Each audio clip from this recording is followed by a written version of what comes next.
ভিডিওটি এড়িয়ে যাবেন না। এই ভিডিও দ্বারা আপনার পরিবারের একটু হলেও উপকার হতে পারে।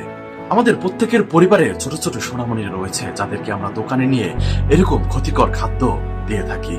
আসলে আমরা একটা কথা চিন্তা করি না, আমরা যে খাদ্য কিনে দিচ্ছি এটা আসলে আমাদের এই ছোট ছোট সোনামণিদের জন্য কতটা নিরাপদ। হয়তো মনের ভুলে আপনি আমি আমাদের এই ছোট ছোট সোনামণিদের দোকানে নিয়ে এমন ক্ষতিকর খাদ্য কিনে দিচ্ছি যেটা দ্বারা তাদেরকে আমরা অনেকেই বিপদের দিকে ঠেলে দিচ্ছি।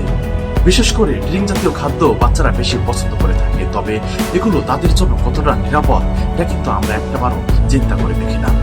এই ভিডিওটি লক্ষ্য করলে আপনি দেখতে পারবেন এখানে ম্যাঙ্গো ড্রিঙ্কের মধ্যে কতটা ক্ষতিকর কেমিক্যাল মেশানো হয়েছে।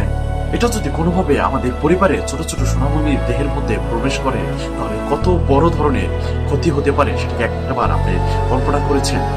আসলে যারা এই শিশু খাদ্য তৈরি করে তারা কিন্তু একটাবার চিন্তা করে দেখে না তাদের এই খাদ্য দ্বারা আমাদের সমাজে, আমাদের দেশে ছোট ছোট সোনামণিরা কতটা বিপদে পড়তে পারে। তারা শুধু টাকার নেশায় বিভোর হয়ে এরকম কেমিক্যাল দিয়ে খাদ্য তৈরি করে আমাদের সকলকে বিপদে ফেলে। তাই আপনারা যারা এই ভিডিওটি দেখছেন এখন থেকে আপনারা সতর্ক হয়ে যাবেন। মনের ভুলেও কখনো এই ধরনের খাবার আপনার শিশুকে কখনোই আপনি কিনে দেবেন না।